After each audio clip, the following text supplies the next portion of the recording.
નમસ્કાર વિદ્યાર્થી મિત્રો, તપોવન સાયન્સ એકેડમીમાં આપનું હાર્દિક સ્વાગત છે. વિદ્યાર્થી મિત્રો, આજે આપણે ચેપ્ટર 5માં બહુ ઇમ્પોર્ટન્ટ ટૉપિક ભણવા જઈ રહ્યા છે. તો આજનો આપણો ટૉપિક છે સહપ્રભાવિકતા. સહપ્રભાવિકતા અને બહુ વૈકલ્પિક જનીનો. તો વિદ્યાર્થી મિત્રો, આ ટૉપિક બહુ ધ્યાનથી સમજજો. તો અત્યાર સુધી આપણે એક સંકરણના પ્રયોગના આધારે આપણે એવું ચર્ચા કરી ગયા. કઈ ચર્ચા કરી ગયા? તો આપણે ચર્ચા કરી ગયા પ્રભુતા અને અપૂર્ણ પ્રભુતા. પ્રભુતા એટલે શું કહેવાય? કે જ્યારે F1 પેઢી છે તો F1 પેઢીમાં શું થશે? બે પિતૃમાંથી કોઈ એક પિતૃનું લક્ષણ અભિવ્યક્ત થાય છે તો એને શું કહેવાય? તો એને પ્રભુતાનો નિયમ કહેવામાં આવે છે. કે F1 પેઢી છે તો F1 પેઢીમાં જ્યારે કેપિટલ ટી અને સ્મોલ ટી, તો આવી રીતે બે વૈકલ્પિક જનીનોની જોડ હોય તો એ બે પૈકી કોઈ પણ એક જ જનીનની અભિવ્યક્તિ થાય. એટલે બધા છોડ કેવા થયા? તો ઊંચા થયા. તો આવી રીતે જ્યારે બે વિષમયુગ્મી જનીનની જોડ હોય ત્યારે બે પૈકી કોઈ પણ એક જ જનીનની અભિવ્યક્તિ થાય, એનું પ્રભુત્વ જોવા મળે. બરાબર? તો એને શું કહેવાય? તો પ્રભુતા કહેવામાં આવે છે.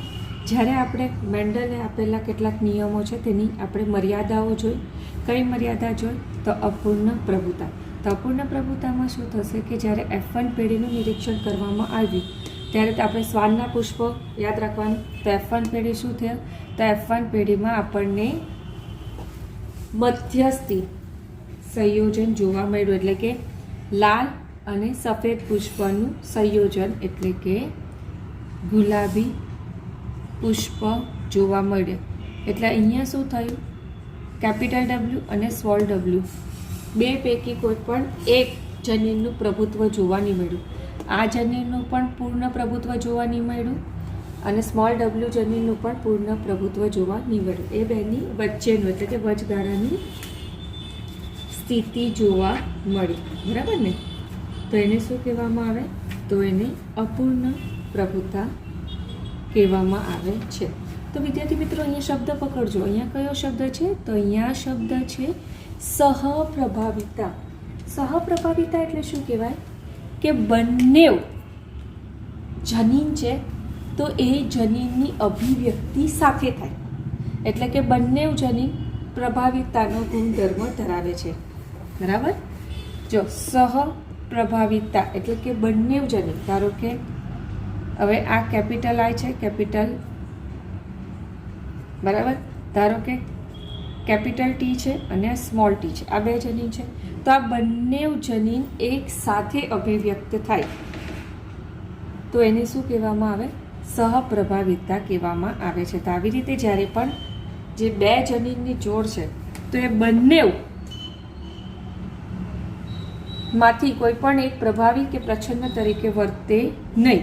બંને જનીન પોતપોતાની રીતે સ્વતંત્ર રીતે અભિવ્યક્ત થાય. ઇવન કોઈ મિશ્ર અસર પણ જોવા મળતી નથી. બંને એક પ્યોર લક્ષણની અભિવ્યક્તિ એક સાથે જ કરે છે. તો એને શું કહેવામાં આવે? તો એને સહપ્રભાવિતા કહેવામાં આવે છે.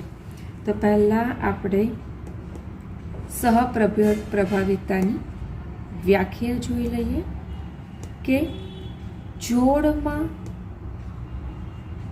રહેલા બંને વૈકલ્પિક કારકોમાં પ્રભાવી કે પ્રચ્છન્ન સંબંધનો અભાવ હોય અને બંને જનીન તેમની સ્વતંત્ર અભિવ્યક્તિ રજૂ કરે, પરંતુ જોડમાં રહેલા બંને કારકોની મિશ્ર અસર જોવા મળતી નથી તો તેને સહપ્રભાવિતતા કહેવામાં આવે છે. એટલે કે ધારો કે કોઈ પણ જણીની જોડ લઈ લઈએ, કેપિટલ એક્સ સ્મોલ એક્સ, બરાબર. તો આ બંને વૈકલ્પિક કારકો છે કે જેમાં પ્રચ્છન્ન અને પ્રભાવિતતાના સંબંધનો અભાવ હોય. તો આ બંને જનીન જે છે તે આ જનીન સ્વતંત્ર રીતે અભિવ્યક્ત થાય F1 પેઢીમાં અને આ જનીન પણ F1 પેઢીમાં સ્વતંત્ર રીતે અભિવ્યક્ત થાય છે. તો આવી રીતે જોડમાં રહેલા બંને કારકો જે છે તેની કોઈ પણ પ્રકારની મિશ્ર અસર જોવા મળતી નથી. તો એને શું કહેવાય? તો એને સહપ્રભાવિતતા કહેવામાં આવે છે. તો આના પરથી આપણે એવું કહી શકીએ કે સહપ્રભાવિતતામાં F1 પેઢી છે, સહપ્રભાવિતતામાં જે F1 પેઢી છે તો F1 પેઢી જે છે તે બંને પિતૃઓને મળતી આવે છે. તો આવી રીતે F1 પેઢીની જે સંતતિ છે તે બંને પિતૃઓને મળતી આવે છે. તો આ ઘટનાને સહપ્રભાવિતતા અથવા તો એને કો ડોમિનન્સ કહેવામાં આવે છે. ને શું કહેવામાં આવે? સહપ્રભાવિતતા અથવા તો કો ડોમિનન્સ કહેવામાં આવે છે. તો વિદ્યાર્થી મિત્રો, આ પણ એક મેન્ડલની કરેલા જે કાર્ય છે તેની મર્યાદા છે. તો મેન્ડલે આ સહપ્રભાવિતતા વિશે સમજાવેલું ન હતું. જેમ જેમ પાછળથી રિસર્ચ થતા ગયા આ જનીન વિદ્યામાં તેમ તેમ જેટલી નવી નવી માહિતીઓ શોધાતી ગઈ કે તમારા અભ્યાસમાં ઇન્ક્લુડ કરતા ગયા.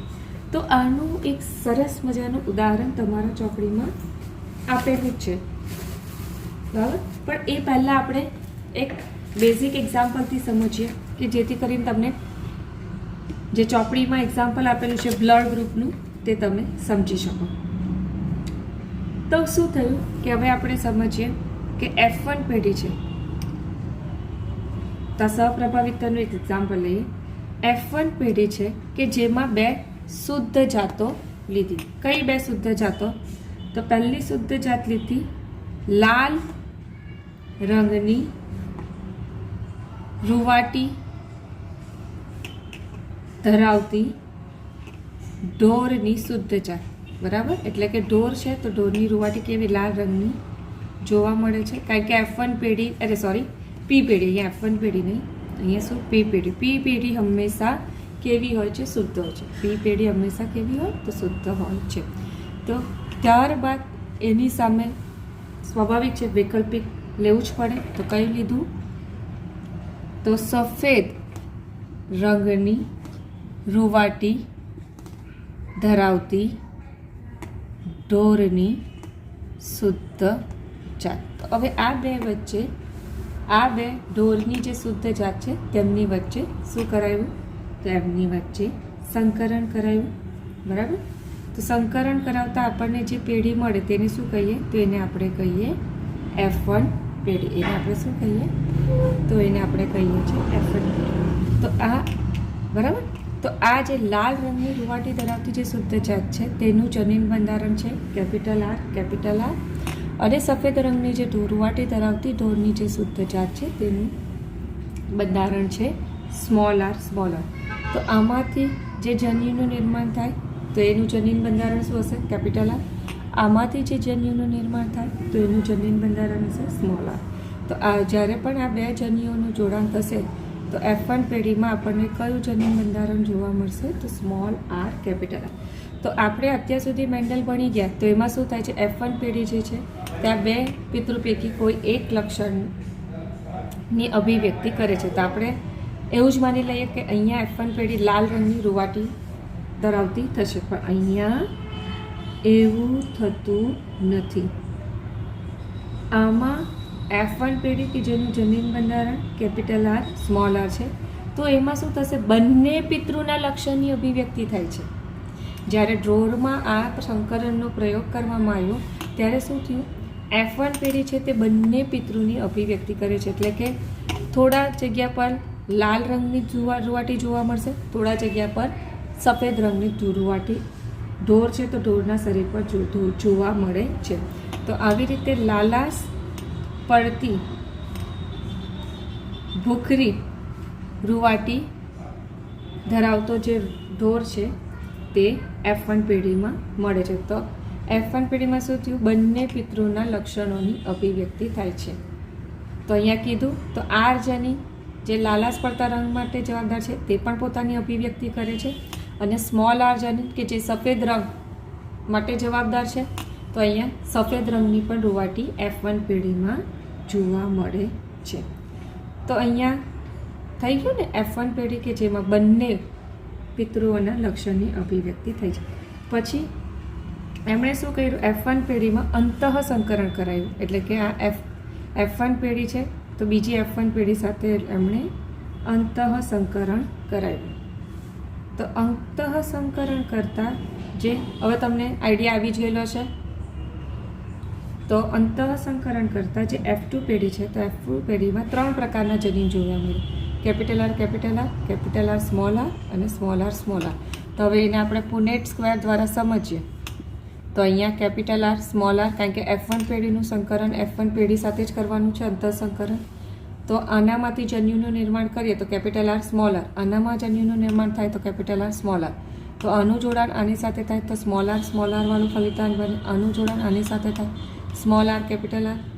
આનું જોડાણ આની સાથે થાય તો small R, capital R, small R. આનું જોડાણ આની સાથે થાય સ્મોલ આર. તો આવી રીતે F2 પેઢી છે તેમાં કેપિટલ આર, સ્મોલ આર અને સ્મોલ આર 3 પ્રકારના જનીનો જોવા મળે છે. તો આવી રીતે જ્યારે પણ બંધારણ કેપિટલ આર હશે તો ત્યારે કેવું થશે? તો લાલ રંગની રૂંવાટીવાળું ઢોર થશે. જ્યારે કેપિટલ આર, સ્મોલ આર હશે ત્યારે શું થશે? લાલાશ પડતી ભૂખરી, બરાબર, લાલાશ પડતી ભૂખરી રૂંવાટીવાળું ઢોર હશે. અને સ્મોલ આર હશે ત્યારે સફેદ, બરાબર, સફેદ રંગની રૂંવાટીવાળું ઢોર જોવા મળે છે. તો આના પરથી આપણે એવું કહી શકીએ કે અહીંયા પ્રભાવી કે પ્રચ્છન્ન લક્ષણ જે છે તે એક સાથે મિક્સ થતું નથી. આવી રીતે કોઈ એક જ જાત છે ઢોરની કે જેમાં બંને લક્ષણની અભિવ્યક્તિ થાય છે, તો એને સહપ્રભાવિતતા કહેવામાં આવે છે. તો ચાલો ત્યારે હવે તમારા ચોપડીમાં જે એક્ઝામ્પલ આપેલું છે તો એના દ્વારા આપણે સમજીએ. તો તમારા ચોપડીમાં એક્ઝામ્પલ છે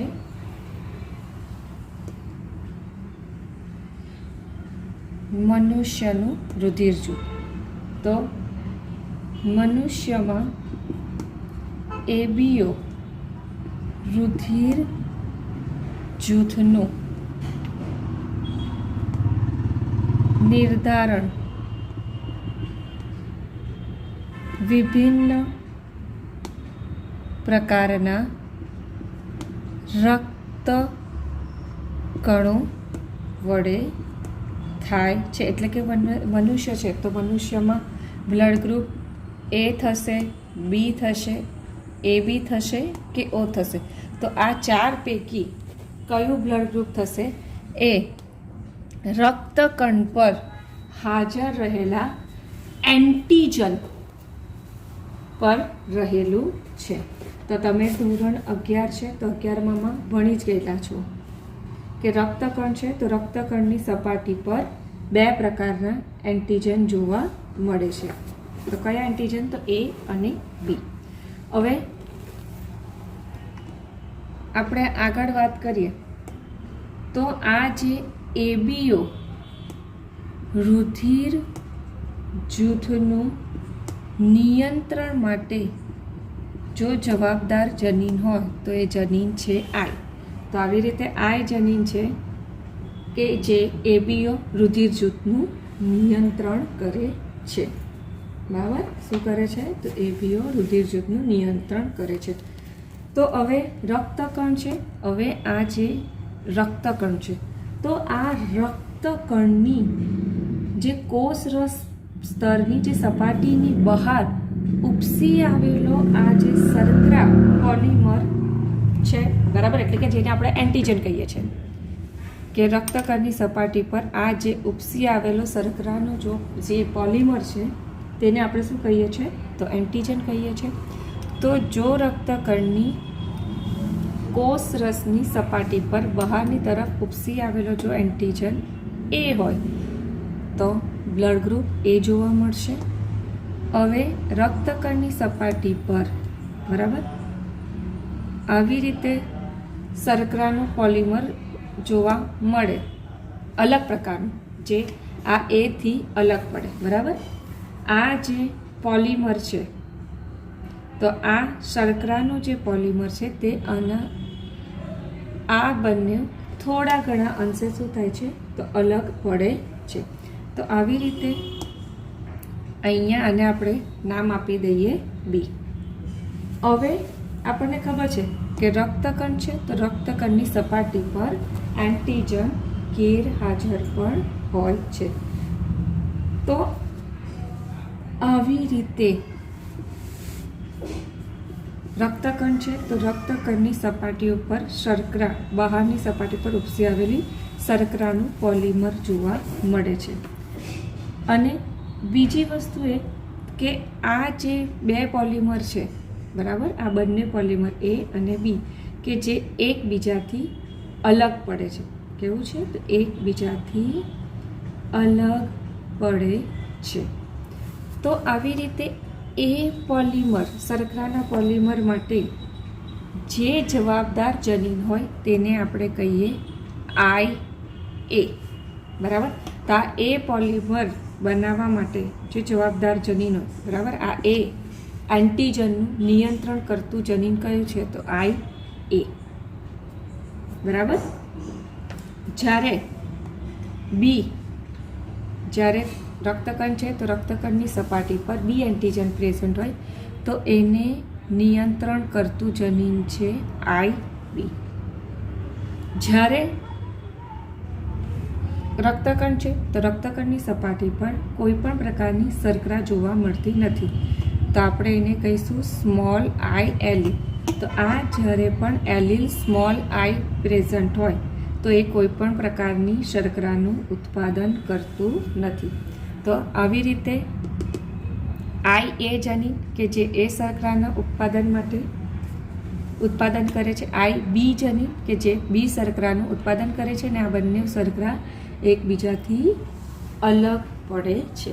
અને જ્યારે પણ જનીન સ્મોલ I હોય દેટ મીન્સ કે રક્તકણની સપાટી પર કોઈ પણ પ્રકારની શર્કરાનું ઉત્પાદન જોવા મળતું નથી. કારણ કે તમને એમ થશે કે આપણે આ ત્રણ, તો તમને ખબર જ છે બ્લડ ગ્રુપ વિશે તમે 11th ભણી જ ગયા, AB અને O. બરાબર ને, 4 પ્રકારના બ્લડ ગ્રુપ જોવા મળે છે. તો એ બ્લડ ગ્રુપ કેવી રીતે બને છે તે આ જનીનના પેર પર આધાર રાખે છે. હવે તમને ખબર જ છે કે મનુષ્ય જે છે તે મનુષ્ય કેવું દ્વિકીય સજીવ કહેવાય છે. દ્વિકીય સજીવ એટલે કે રંગસૂત્ર જોડમાં આવેલા હોય. તો રંગસૂત્ર જોડમાં આવેલા હોય છે એવી રીતે જનીન છે તો જનીન પણ કેવા આવેલા હોય તો જોડમાં આવેલા હોય છે. બરાબર, જનીન પણ કેવા હોય તો જોડમાં આવેલા હોય છે. તો અત્યાર સુધી આપણે વૈકલ્પિક કારક ભણી ગયા. બરાબર, વૈકલ્પિક કારક એટલે હવે આ કેપિટલ I છે તો કેપિટલ Iનું વૈકલ્પિક કારક કયું હશે તો સ્મોલ I. બરાબર ને, કેપિટલ I છે તો કેપિટલ Iનું વૈકલ્પિક કારક કયું હશે તો સ્મોલ I. પણ અહીંયા અમે તમે જોયા કે અહીંયા આપણને 3 એલીલ જોવા મળે છે. તો જનીન I છે તો એ જનીન Iના કેટલા એલીલ છે તો 3 એલીલ છે, IA, IB અને સ્મોલ I. તો આવી રીતે જનીન Iના કેટલા 3 એલેલ હોય છે. બરાબર, આ 3 એલેલ લખી દીધા. પણ હવે આપણને ખબર છે કે મનુષ્ય કેવું છે દ્વિકીય, તો એટલે કે જનીન કેવા હોય તો જનીન હંમેશા જોડમાં આવેલા હોય. પરંતુ આપણે અહીંયા જોઈએ કે પ્રત્યેક વ્યક્તિમાં આ 3 પૈકી તમે હોય, હું હોઉં કે તમારા માતા પિતા હોય કે પછી તમારું ફ્રેન્ડ સર્કલ હોય તો એ બધામાં આ 3 છે. તો આ 3 પૈકી કોઈ પણ 2 પ્રકારના જનીન જ જોવા મળે છે. 3 પૈકી કોઈ પણ કેવા 2 પ્રકારના જ જનીન જોવા મળે છે. તો કયા 2 પ્રકારના અહીંયા આપણે પોસિબિલિટી લખી દઈએ, IA, IB. બરાબર, IA, આઈબીની જોડ જોવા મળે, આઈએ આઈની જોડ જોવા મળે, ક્યાં તો પછી આઈબી આઈની જોડ જોવા મળે,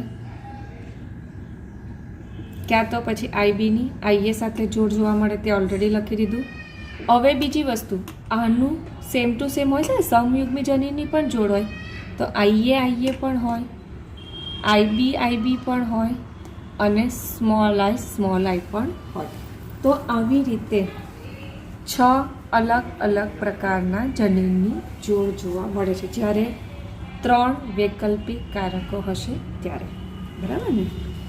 તો આવી રીતે 3 વૈકલ્પિક કારક હોય કે જેમાં આવી રીતે 6 પ્રકારના આપણને સંયોજનો જોવા મળે છે. કયા 6 પ્રકારના? આઈએ આઈબી, આઈએ આઈ, આનું જોડાણ આની સાથે બી થઈ શકે, આનું જોડાણ આની સાથે બી થઈ શકે. ઇવન સમયુગ્મી બી જોડ હોય, આઈએ બી જોવા મળે, આઈબી બી જોવા મળે અને આઈ બી જોવા મળે. આવી રીતે વિષમયુગ્મી અને સમયુગ્મી જનીનની જોડ જોવા મળે છે. અને બીજી વસ્તુ એ કે આ જે આઈએ છે અને આ આઈબી છે, તો આ આઈએ અને આ આઈબી જનીન છે કે જે આ સ્મોલ આઈ પર સંપૂર્ણપણે પ્રભાવી હોય છે. એટલે કે અહીંયા આપણે પ્રભાવી તરીકે લખીએ તો આઈએ અને જે આઈબી છે તે કેવા હોય છે? તે પ્રભાવી જનીન છે, જ્યારે સ્મોલ આઈ એ પ્રચ્છન્ન જનીન છે. તો જ્યારે પણ આવી રીતે વિષમયુગ્મી જોડ હશે, એટલે કે આઈએ અને સ્મોલ આઈ જ્યારે પણ બંને હાજર હશે ત્યારે શું થશે? ફક્ત આ આઈએ જનીનની જ અભિવ્યક્તિ થાય છે. આ ખાસ યાદ રાખવાનું, કારણ કે આપણે કીધું તેમ આઈએ પ્રભાવી છે જ્યારે સ્મોલ આઈ પ્રચ્છન્ન છે. તો જ્યારે આવી રીતે વિષમયુગ્મી જનીનની જોડ હશે, વૈકલ્પિક કારક જનીનની જોડ હશે, તો ત્યારે ઓલવેઝ આઈએ જે છે તેની જ અભિવ્યક્તિ થશે. આઈએની જ્યારે પણ અભિવ્યક્તિ થશે તો જે તે વ્યક્તિ છે તેનું બ્લડ ગ્રુપ કેવું જોવા મળશે? તો એ જોવા મળે છે. એવી રીતે સેમ જ્યારે પણ આઈબી અને આઈ વૈકલ્પિક કારકોની જોડ હોય, બરાબર, બંને હાજર હોય, આઈબી અને આઈ હાજર હોય, ત્યારે ઓલવેઝ આઈબીની જ અભિવ્યક્તિ થાય છે. બરાબર? કેમ? કારણ કે આ સ્મોલ આઈ કોઈ પણ પ્રકારની શર્કરાનું ઉત્પાદન કરતું નથી. કોઈ પણ પ્રકારની શર્કરાનું ઉત્પાદન કરતું નથી, એટલે રક્તકણ પર આ જનીન છે તે એ પ્રકારની શર્કરા બનાવી દેશે. આ શર્કરા જ નહીં બનાવે તો એટલે આ જે છે તે શર્કરા બનાવે છે, એટલે રક્તકણ પર જ્યારે પણ આ શર્કરા બની જશે, એટલે બ્લડ ગ્રુપ કયું થશે? એ. રક્તકણ પર જ્યારે પણ બી એન્ટીજન બની જાય છે, એટલે કે બી પ્રકારની શર્કરા બની જાય છે, તો ત્યારે બ્લડ ગ્રુપ કયું જોવા મળશે? તો બી જોવા મળશે. હવે આ તો બંને પ્રભાવી જ જનીનની જોડ છે, તો શું થશે? બ્લડ ગ્રુપ એ જ જોવા મળે. આ પણ પ્રભાવી જોડ છે, તો બ્લડ ગ્રુપ બી જોવા મળે. પ્રચ્છન્ન જનીનની જોડ છે, એટલે કે કોઈ પણ પ્રકારની શર્કરાનું ઉત્પાદન નથી થતું, કોઈ પણ પ્રકારનું એન્ટીજન જોવા નહીં મળે, તો બ્લડ ગ્રુપ શું થાય છે? તો બી થાય છે. હવે ખાસ જોવા જેવી બાબત એ છે, તમે એમ કહેશો તો ટીચર અહીંયા સપ્રભાવિતા કાંઈ, અહીંયા તો અત્યાર સુધી તમે બતાવ્યું તે તો પ્રભાવિતાનું જ જોયું, પણ મેઇન ટ્વિસ્ટ અહીંયા છે બચ્ચા લોગ. તો અહીંયા જો આઈએ અને આઈબી બંને સાથે હાજર છે, તો ત્યારે શું થશે? આઈએ એ પોતાની શર્કરાની અભિવ્યક્તિ કરશે અને આઈબી એ પોતાની શર્કરાની અભિવ્યક્તિ કરશે. એટલે કે રક્તકણ છે તો એની સપાટી પર એ પ્રકારની શર્કરા પણ જોવા મળશે અને બી પ્રકારની શર્કરા પણ જોવા મળે છે. તો આવી રીતે બંને જનીનો જે છે તે બંને પ્રકારની શર્કરાની પોલિમરની અભિવ્યક્તિ કરે છે પોતપોતાની સ્વતંત્ર રીતે. તો આવી રીતે રક્તકણની સપાટી પર એ અને બી શર્કરાની અભિવ્યક્તિ જોવા મળે છે, એટલે કે બંને જનીનની અભિવ્યક્તિ થાય છે. તો બ્લડ ગ્રુપ એ બી જોવા મળે છે, બ્લડ ગ્રુપ એ બી જોવા મળે છે. તો આ જે ઘટના છે કે બંને જનીન સ્વતંત્ર રીતે પોતાના લક્ષણની અભિવ્યક્તિ કરે છે, એટલે કે રક્તકણની સપાટી પર શર્કરાનું પોલિમર જોવા મળે છે. તો આ ઘટનાને શું કહેવાય? તો આ ઘટનાને સપ્રભાવિકતા કહેવામાં જોવા મળે છે કે એવા વ્યક્તિનું બ્લડ ગ્રુપ કેવું હશે? તો AB જોવા મળે છે. તો આવી રીતે તમને 6 અલગ અલગ પ્રકારના સંયોજનો કીધા અને એના દ્વારા કયું બ્લડ ગ્રુપ બનશે એ પણ તમને કહી દીધું. તો આના પરથી આપણે એવું કહી શકીએ કે બહુ વિકલ્પી જનીનો એટલે કે આપણામાં બ્લડ ગ્રુપ માટે ઓપ્શનલ આપણી પાસે 3 જનીન છે, બરાબર છે ને? તો એક એના બહુ વૈકલ્પિક જનીન એટલે શું કહેવાય? બહુ વૈકલ્પિક જનીન એટલે કે એક લક્ષણ માટે, તો અહીંયા લક્ષણ કયું છે? Blood group. તો એવી રીતે એક લક્ષણ માટે 3 કે તેથી વધુ વૈકલ્પિક કારકો જવાબદાર હોય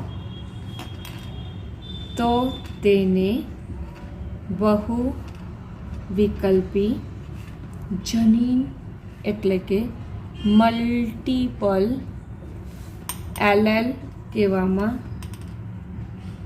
આવે છે. તો અહીંયા જોયું ને, એક લક્ષણ એટલે કે બ્લડ ગ્રુપ. તો બ્લડ ગ્રુપ માટે અહીંયા 3 છે, તો 3 તો ઘણીવાર 3 થી વધુ વૈકલ્પિક કારકો જવાબદાર હોય છે, તો એને બહુ વૈકલ્પિક જનીન. બહુ વૈકલ્પિક એટલે વધારે ઓપ્શન, બરાબર ને? કોઈ એક લક્ષણ માટે એક કરતાં વધારે જનીન જવાબદાર હોય છે. તો અહીંયા બ્લડ ગ્રુપ એક લક્ષણ છે, તો એની માટે અહીંયા 3 પ્રકારના જનીનો તમને જોવા મળે છે ને. અને જો જનીનોની જોડની વાત કરીએ, જોડ શબ્દ, તો કેટલા? 6 પ્રકારના સંયોજનો જોવા મળે છે. તો આવી રીતે એને શું કહેવાય? બહુ વિકલ્પી જનીનો કહેવામાં આવે છે. તો આવી રીતે મનુષ્ય છે, તો મનુષ્યમાં તમને ખબર છે ABO બ્લડ ગ્રુપ છે, બરાબર ને? ABO રુધિર જૂથ છે. તો ABO રુધિર જૂથ માટે કયા જવાબદાર જનીનો છે? તો IA, IB અને I. તો આ 3 એલીલ જે છે તે રુધિર જૂથના લક્ષણનું નિયંત્રણ કરે છે. પરંતુ આ 3 પૈકી મનુષ્યમાં કોઈ પણ 2 જ હાજર હોય છે, બરાબર? ક્યાં તો IA IB હાજર હશે, ક્યાં તો IA સ્મોલ I હાજર હશે, ક્યાં તો IB small I IA IA, ક્યાં તો IB IB, ક્યાં તો સ્મોલ I સ્મોલ I. તો આ 6 પૈકી કોઈ પણ એક સંયોજન છે, બરાબર? 2 એલીલ છે તે મનુષ્યમાં જોવા મળે છે. ભલે ઓપ્શન 3 છે, પણ 3 પૈકી કોઈ પણ 2 જનીનની જોડ જોવા 2 જનીનો જોવા મળશે. એક જોડમાં 2 જનીન જોવા મળશે. તો આને શું કહેવાય? બહુ વૈકલ્પી જનીન કહેવામાં આવે છે. આ જે કોષ્ટક છે તે તમારા ચોપડીમાં આપેલું છે, એટલે કે માનવ વસ્તીમાં રુધિર જૂથનો આનુવંશિક આધાર દર્શાવતું કોષ્ટક. એટલે કે માનવ વસ્તી છે, તો માનવ વસ્તીમાં રુધિર જૂથ કયા પ્રકારના જોવા મળે છે અને કયું રુધિર જૂથ બનશે, બરાબર? એટલે કે આવનાર સંતતિ છે, તો એ આવનાર સંતતિમાં કયું બ્લડ ગ્રુપ જોવા મળશે તે દર્શાવતું આ કોષ્ટક છે. તો હવે તમને ખબર જ છે, જન્યુ છે, જ્યારે પણ શુક્રકોષ હશે તો શુક્રકોષમાં શું હશે? કોઈ પણ જોડ પૈકી એક જ જનીન આવે છે ને. જન્યુ નિર્માણમાં જનીનની જોડ છૂટી પડે છે વિશ્લેષણના નિયમના આધારે, બરાબર? તો અહીંયા જ્યારે પિતૃમાંથી કોઈ એલીલ એટલે જનીન IA આવે અને પિતૃ 2, તો અહીંયા આપણે લખી દઈએ માતા, એક માતા લખી દઈએ ને એક તરફ પિતા લખી દઈએ. તો તમને જ્યારે પણ આના રિલેટેડ ક્વેશ્ચન પૂછાય તો તમને ખ્યાલ આવે. પણ જ્યારે પણ પિતા એટલે કે શુક્રકોષ, તો શુક્રકોષમાં જ્યારે પણ IA જનીન હશે અને માતા, તો માતામાંથી જ્યારે જન્યુનું નિર્માણ એટલે કે અંડકોષ, તો અંડકોષમાં IA જનીન હશે, તો સંતતિમાં IA આ બંને જનીનની જોડ બનશે. તો IA જનીન જોવા મળશે. તો બ્લડ ગ્રુપ કયું સંતતિનું જોવા મળશે? આ A. IA બંને પ્રભાવી છે, આપણે જોયા જ ગયા. તો જ્યારે પણ આવી રીતે બંને જોડ જોવા મળે IAની, તો ત્યારે બ્લડ ગ્રુપ કયું થશે? A. હવે ધારો કે પિતામાંથી IA જનીન આવે છે અને માતામાંથી IB જનીન આવશે, તો સંતતિમાં IA અને IB બંને પ્રકારના જનીનની જોડ મળશે, બરાબર ને? તો આ 2 પ્રકારના અહીંયા જનીન જોવા મળશે, IA અને IB. તો અહીંયા સંતતિમાં બ્લડ ગ્રુપ કયું થશે? તો AB થશે. તો અહીંયા જોયું સહપ્રભાવિતતા કે બંને પ્રભાવી જનીન છે તો બંને જ જનીનોના લક્ષણની અભિવ્યક્તિ થાય છે. એટલે રક્તકણ પર A અને B એન્ટીજન જોવા મળશે. તો બ્લડ ગ્રુપ કયું થયું? તો AB થયું. હવે પિતા કે જેમાંથી IA એલીલ આવ્યું અને માતાનો સ્મોલ I હશે તો સંતતિમાં જ્યારે યુગ્મન બનશે એટલે કે યુગ્મન ફલિતાંડ બને તો કંઈ ફલિતાંડમાંથી બાળકનું નિર્માણ થાય ને તો એ ફલિતાંડમાં IA સ્મોલ I હશે તો સંતતિનું બ્લડ ગ્રુપ કયું જોવા મળશે? તો A. કેમ? કારણ કે IA પ્રભાવી છે અને સ્મોલ I પ્રચ્છન્ન છે. તો જ્યારે પણ પ્રભાવી અને પ્રચ્છન્ન લક્ષણોની જનીનની જોડ હશે તો એમાં પ્રભાવી જનીનની અભિવ્યક્તિ થશે. કારણ કે સ્મોલ I કોઈ પણ પ્રકારની શર્કરા બનાવતું નથી એટલે એની અભિવ્યક્તિ થશે નહીં. હવે પિતામાંથી IB આવે અને માતામાંથી IA આવે તો સંતતિમાં IA IB જોવા મળશે જનીન બે પ્રકારના. તો સંતતિનું બ્લડ ગ્રુપ કયું થયું? AB. એવી રીતે પિતામાંથી IB આવ્યું માતામાંથી પણ IB આવ્યું તો જનીનની જોડ બની IB IB તો B બ્લડ ગ્રુપ જોવા મળશે. હવે પિતામાંથી IB આવ્યું માતામાંથી સ્મોલ I આવ્યું તો જનીનની જોડ મળી IB સ્મોલ I તો બ્લડ ગ્રુપ કયું થયું? B થયું. હવે સ્મોલ I પિતામાંથી પણ સ્મોલ I જનીન આવે માતામાંથી પણ સ્મોલ I જનીન આવે તો સંતતિમાં સ્મોલ I જનીન પ્રકાર જોવા મળશે. તો સંતતિનું બ્લડ ગ્રુપ કયું થયું? O. દેટ મીન્સ કે રક્તકણ પણ કોઈ પણ પ્રકારની શર્કરાનું નિર્માણ થતું નથી, ઉત્પાદન થતું નથી. તો આવી રીતે તમને બ્લડ ગ્રુપ પૂછાઈ શકે કે પિતામાં IA જનીન છે એલીલ છે માતામાં IA છે તો સંતતિમાં કયો જનીન પ્રકાર જોવા મળે? તો જનીન પ્રકાર પૂછાય તો IA લખવાનું. પણ સંતતિમાં કયું રુધિર જૂથ જોવા મળે? તો તમારે લખવાનું બ્લડ ગ્રુપ A જોવા મળે. તો જ્યારે પણ તમને સહપ્રભાવિતતાનો ટોપિક પૂછાય તો બ્લડ ગ્રુપના એક્ઝામ્પલ પૂછાય તો તમારે આટલું આ કોષ્ટક સહિત લખી દેવાનું. તમારા ચોપડીમાં આપેલું છે બીજું ઉદાહરણ, તેને સમજીએ. હવે એ ઉદાહરણ આપણને શું કહેવા માંગે છે તે આપણને સમજીએ. તો તમને એક્ઝામમાં એ પેરેગ્રાફમાંથી એ પ્રકારનો પ્રશ્ન પૂછાય, ક્વેશ્ચન પૂછાઈ શકે કે વટાણાના બીજના આકાર અને તેમાં સ્ટાર્ચ કણોના સંશ્લેષણની અસર સર્જતા જનીન સમજાવો. આ રીતના પણ પ્રશ્ન તમને એ પેરેગ્રાફમાંથી પૂછાઈ શકે. તો ચાલો હવે આ પ્રશ્નનો આન્સર તમને સમજાવી દઉં. આન્સર સમજાવી દઉં તો કેટલીક વખત એવું થાય છે. હવે કેટલીક વખત એવું હોય, કેટલીક વખત શું થાય કે એક જનીન કેટલીક વખત શું થાય કેટલીક વખત એક જનીન જે હોય ને તો એક જનીન એક કરતાં વધુ અસર સર્જે છે. એટલે કે એક જનીન જે હોય તે એક કરતાં વધારે લક્ષણ માટે જવાબદાર હોય છે. અત્યાર સુધી આપણે શું ભણી ગયા કે એક લક્ષણ માટે, જેમ કે કેપિટલ T જે છે તે ઊંચા છોડ માટે જવાબદાર છે, સ્મોલ T જે છે તે નીચા છોડ માટે જવાબદાર છે, કેપિટલ W છે એ લાલ રંગના પુષ્પ માટે જવાબદાર છે. તો આપણે શું કીધું કે આ એક જનીન છે તો એક જ લક્ષણ પર અસર કરે છે.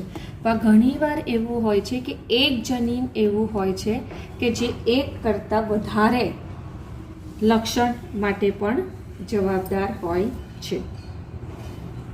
તો એવી રીતે આપણે વાત કરીએ તો વટાણાના બીજમાં,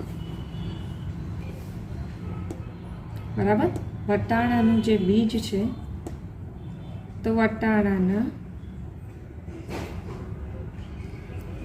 વટાણામાં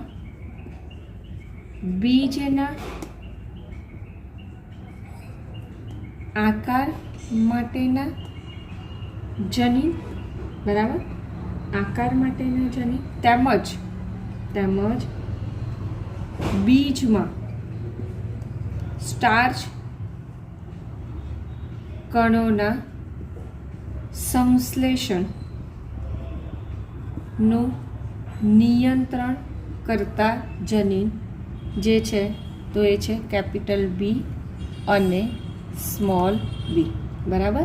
તો આ જે કેપિટલ બી અને સ્મોલ બી જનીન છે તો આ બંને એલીલ જે છે તે વટાણામાં બીજના આકાર માટે પણ જવાબદાર છે અને બીજમાં સ્ટાર્ચ કણોના સંશ્લેષણ પર માટે પણ જવાબદાર છે. તો અહીંયા 3 પ્રકારના આપણને જનીન જોવા મળે છે. જ્યારે પણ સમયુગ્મી જનીનની જોડ પણ જોવા મળે, જ્યારે પણ કેપિટલ બી જનીનની જોડ હશે તો એને શું કહેવાય? સમયુગ્મી જનીન કહેવામાં આવે. ઘણીવાર કેપિટલ બી સ્મોલ બી વિષમયુગ્મી જનીન પણ જોવા મળે છે અને સ્મોલ બી એવી રીતે સમયુગ્મી જનીન પણ જોવા મળે છે. આપણે એક સંકરણનો પ્રયોગ જોયો એટલે કે કેવી રીતે કેપિટલ બી આ શુદ્ધ જાતો અને આ કેવી કહેવાશે? સંકરણ જાત. બરાબર ને? તો જ્યારે પણ સંકરણ જાત હશે તેમાં વિષમયુગ્મી જનીન જોવા મળે છે. તો શું થશે? જ્યારે પણ જનીનનો પ્રકાર કેપિટલ બી હશે તો આપણને સ્વરૂપ પ્રકાર કયું મળશે? તો ગોળ બીજ જોવા મળશે અને એમાં મોટા કદના સ્ટાર્ચ કણોનું સંશ્લેષણ થાય છે. બરાબર. તો આવી રીતે જ્યારે પણ કેપિટલ બી સમયુગ્મી જનીનની જોડ હશે તો બીજનો આકાર ગોળ જોવા મળશે અને બીજમાં મોટા કદના સ્ટાર્ચનું સંશ્લેષણ થાય છે. હવે જ્યારે સ્મોલ બી બરાબર હશે ત્યારે શું થશે? ખરબચડા બીજ જોવા મળે. કેવા બીજ જોવા મળે? તો ખરબચડા બીજ જોવા મળે છે. અને હવે એમાં જો સ્ટાર્ચ કણ હોય તો સ્ટાર્ચ કણ કેવા જોવા મળે છે? તો નાના કદના સ્ટાર્ચ કણોનું સંશ્લેષણ થાય છે. તો જ્યારે પણ સ્મોલ બી સમયુગ્મી જનીનની જોડ હશે ત્યારે બીજ ખરબચડા આકારના થશે અને નાના કદના સ્ટાર્ચના કણોનું સંશ્લેષણ જોવા મળશે. તો અકોર્ડિંગ ટુ ધ મેન્ડલ જ્યારે પણ કેપિટલ સ્મોલ બી હશે ત્યારે શું હશે?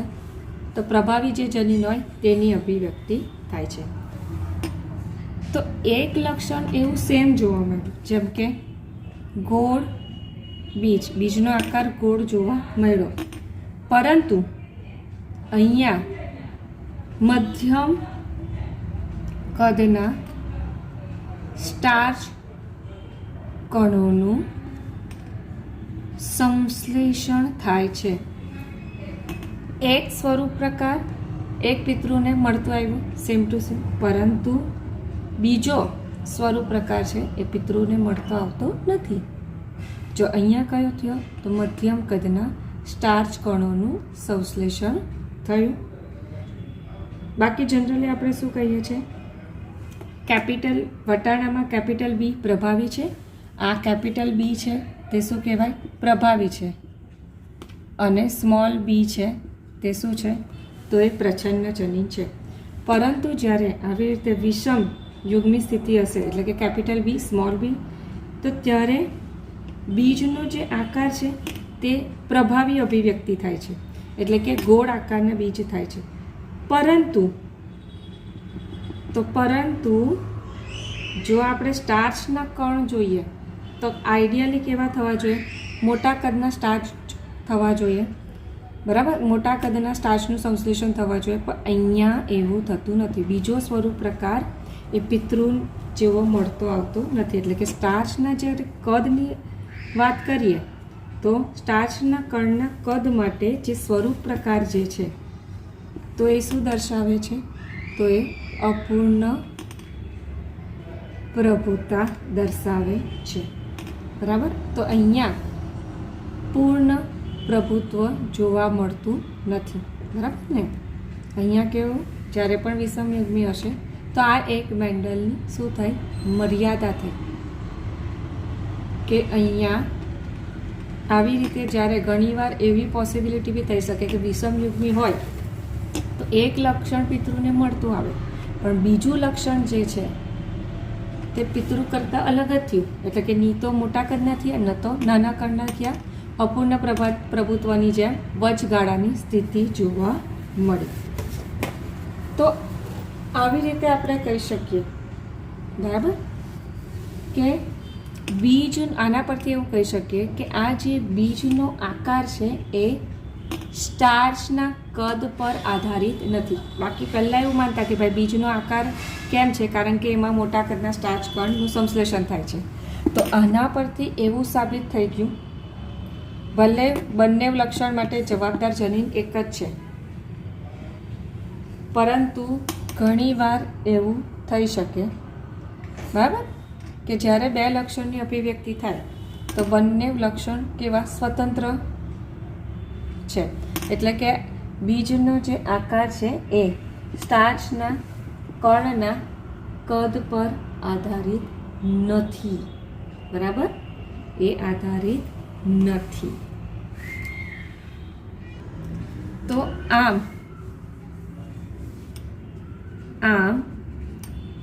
પ્રભુતા એ તેની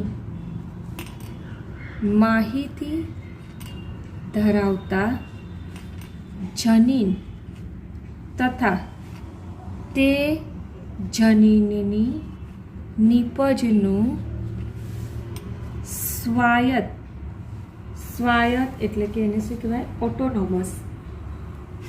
એને શું કહેવાશે, તો સ્વાયત્ત એટલે કે ઓટોનોમસ લક્ષણ નથી. આ જનીન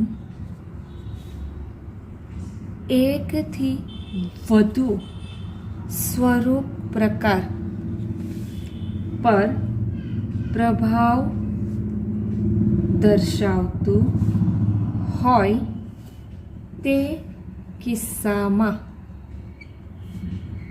પ્રભુતાનો આધાર તે જનીનની નિપજ તથા નિશ્ચિત સ્વરૂપ પ્રકાર પર રહેલો છે. તો મતલબ આપણે અત્યાર સુધી એવું કીધું, પ્રભુતા એટલે શું કહેવાય કે પિતૃ પેઢીને મળતી આવતી લક્ષણની અભિવ્યક્તિ F1 પેઢીમાં થાય છે જ્યારે પણ સંકરણ કરાવીએ ત્યારે.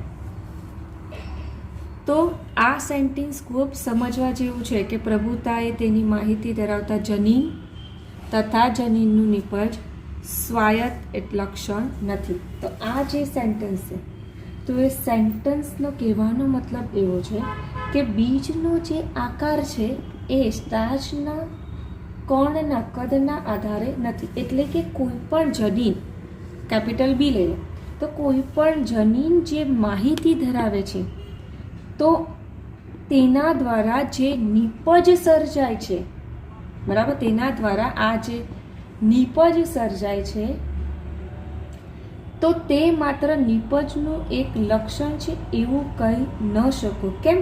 કારણ કે આ લક્ષણ જે છે, બરાબર, તો આ લક્ષણ પર બીજી બાબત એટલે કે બીજા જનીન પર પણ અસર કરતી હશે.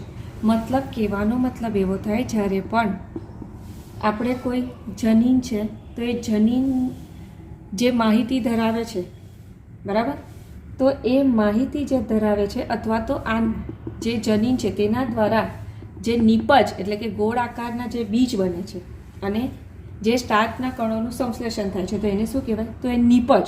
તો એ નિપજ જે સર્જાય છે તો એ નિપજનું જે નિયંત્રણ છે તો નિયંત્રણ જરૂરી નથી કે કોઈ પણ ઘણીવાર કોઈ પણ એક જ જનીન દ્વારા થાય. તો અહીંયા આપણે પહેલાં જ કીધું કે એક જનીન છે તેના પર ઘણીવાર એક કરતાં વધુ અસર અન્ય જનીનોની ક્યાં તો અન્ય કોઈ બાબતોની જોવા મળે છે. તો અહીંયા એવું થયું, આ એક જનીન છે તો આ જનીન જે છે તે એક કરતાં વધુ અસર સર્જે છે. તો આ જનીન કેપિટલ બી સમયુગ્મી હશે તો ત્યારે મોટા કદના સ્ટાર્ચ કણોનું સંશ્લેષણ, જ્યારે વિષમયુગ્મી હશે ત્યારે મધ્યમ કદના સ્ટાર્ચ કણોનું સંશ્લેષણ કરે. એનો મતલબ શું થયો કે આવી રીતે કોઈ એક લક્ષણ છે તો આ એક લક્ષણ પર ઘણીવાર બીજી બાબત અસર કરે છે. કે ખ્યાલ આવ્યો? શું કહેવાય? તો જ્યારે પણ ફરી પાછું રિપીટ કરું છે, કોઈ પણ જનીન, બરાબર, આ જનીન છે તો એ જે માહિતી ધરાવે છે અને તેના દ્વારા જે આવી રીતે નીપજ સર્જાય છે, તો આ નીપજનું જે એક લક્ષણ છે, બરાબર, કોઈ પણ એક લક્ષણ લઈ લો, ગોળ, તે ગોળ લક્ષણ લઈ લો. તો એવું નથી કે આ લક્ષણ જે છે તેના પર આ એકલું કેપિટલ બી જ અસર કરે છે. કોઈ બીજું જનીન છે અથવા તો કોઈ બીજી બાબત છે જે આ ગોળ બીજ પર અસર કરતું પરિબળ છે. તો આવી રીતે ઘણીવાર એક જનીન છે તે એક કરતાં વધુ અસર કરતું જોવા મળે છે, બરાબર. તો આવી રીતે જનીન ઘણીવાર આ એક જ જનીન છે તે એકથી વધુ સ્વરૂપ પ્રકારનો પ્રભાવ દર્શાવતી હોઈ શકે, બરાબર. તો તમને ખબર જ છે કે પ્રભુતા છે તો પ્રભુતાનો આધાર શેના પર રહેલો છે? તો જનીનની નીપજ અને નિશ્ચિત સ્વરૂપ પ્રકાર પર રહેલો છે. એટલે કે કયા લક્ષણની અભિવ્યક્તિ થશે તો એ લક્ષણની અભિવ્યક્તિ એ આપ ક્યારે ખબર પડે? તો જનીનના નીપજ અને એના નિશ્ચિત સ્વરૂપ પ્રકારને આધારે આપણને કયા જનીનનો પ્રભાવ છે તે જોવા મળશે. સ્વાભાવિક છે ને, કયું નીપજનું નિર્માણ થાય છે તો એના પરથી આપણને જનીનની પ્રભાવિતતાનો ખ્યાલ આવે છે. તો આ સેન્ટન્સ તમને કીધું તેમ, બરાબર, કે પ્રભુતા એ તેની માહિતી ધરાવતા જે જનીન છે અથવા તો તેની નીપજનું સ્વાયત્ત લક્ષણ નથી. એટલે કે એના પર બીજું કોઈ પણ અસર કરતું હોઈ શકે. તો આવી રીતે આ જનીન એકથી વધુ સ્વરૂપ પ્રકાર પર પ્રભાવ દર્શાવતું હોય છે. અને એનો આધાર આપણને કેવી રીતે ખબર પડે? તો એનો આધાર જે તે જનીનને નીપજ બને અને એના નિશ્ચિત પ્રકાર પર રહેલો છે. તો અહીંયા તમારો ટોપિક સહપ્રભાવિતતાનો પૂરો થાય છે, બરાબર. હવે નેક્સ્ટ લેક્ચરમાં આપણે દ્વિસંકરણનો પ્રયોગ ભણીશું. Thank you.